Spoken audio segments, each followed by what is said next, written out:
3 reasons why 2022 could be another great year. Let's talk about it. Hello everybody, Joe Werbeck coming at you.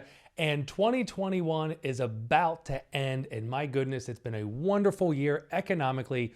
All the indices are still positive.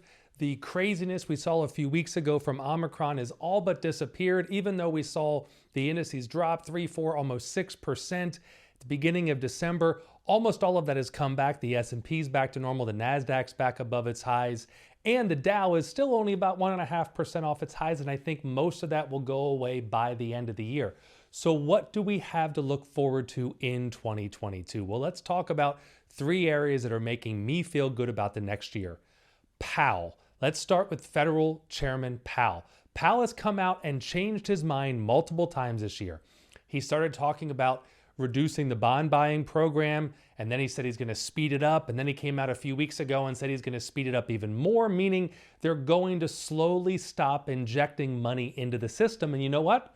The stock market has continually approved post-Powell announcements, and that is really positive because in the past, whenever Powell had said he was going to slow things down or he was going to stop injecting money, the stock market plummeted, but we're in a position where things are looking good, and even though he's going to stop buying bonds, the market's okay with that. On top of it, it looks like he's going to head into raising interest rates even earlier than projected. So originally, we were looking at interest rate increases not until 2023. Then the dot plots changed and they were talking about the third quarter of 2022. Now with this projected slowdown in bond buying, it looks like we could see interest rates go up as early as the spring of 2022. And the stock markets are okay with that.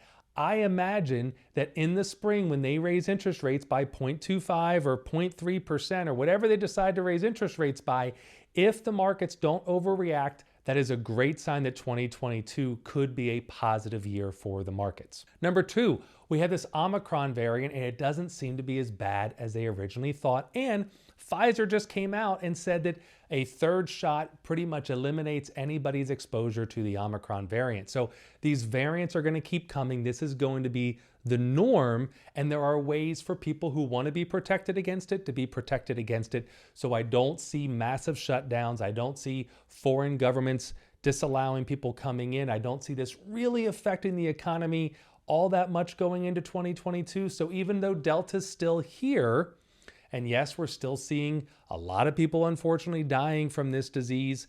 And unfortunately, those people who aren't vaccinated are seeing worse results from it. But it looks like we're coming out the other side, and 2022 should not be as bad as 2021 was or as 2020 was. So that gives me hope that we could see the economies continue to improve. And the third reason why 22 could be a great year for the markets are the job numbers. We've just seen unemployment hit 4.2%. It fell 0.4%. We're almost back to pre-pandemic job levels, which is allowing the Fed to get off the idea that they need to push job growth and have them focus on increasing interest rates. This will be a positive. When they increase the interest rates, that means that people will be able to get a little bit of a higher rate in their savings account. That'll help them get better bond rates, better CD rates. This will help the overall economy. And yes, we saw 4 million people quit in September, 4 million people quit in October, 4 million people quit in November. But those people who quit didn't just go home and do nothing. They, for the most part, they took higher paying jobs or they started their own companies. This is a positive. That means those individuals have more income to spend for goods and services to invest in the stock market. I mean, we're still seeing housing rise at unprecedented levels. And as I've said on this show, if you've watched my report on housing about to blow up because the Fed has just approved $650,000 of lending, up to $1 million of lending in higher priced areas, I think housing is going to continue to improve. I don't see it being a bubble and blowing up. And remember, this was the Fed's goal all along. The Fed wants people to have low cost loans so they can afford higher priced houses. When housing goes up, people feel wealthier because the average American's largest asset they have is their house. And so if a year ago the house was worth $200,000, now they're seeing their house is worth $300,000, they feel wealthier. When they feel wealthier, they feel better about spending money, about investing in the stock market. It just keeps this economy rolling. So having housing improve, having employment rates like we're seeing, job numbers look great, unemployment looks great. All of that tells me that Americans have income, they have jobs, they have houses that are worth more money. That means they're going to be willing to spend some of that savings that they've had pent up. Remember, there's over $4 trillion just sitting in money market accounts. And if you have a lot of money sitting in savings and money market accounts, you're simply losing money slowly. You need to do something else with that money. Either you're going to need to buy a house with it, you're going to need to invest in the stock market with it, you're going to need to do something, reposition those assets so they get you a better return. Unfortunately, right now, because of supply side issues, we're seeing inflation of close to 6% from a year ago. Now, again, I've said that's normalized out to about 3% if you take it over 3 or 4 years, but it's much worse if you look over the past 12 months.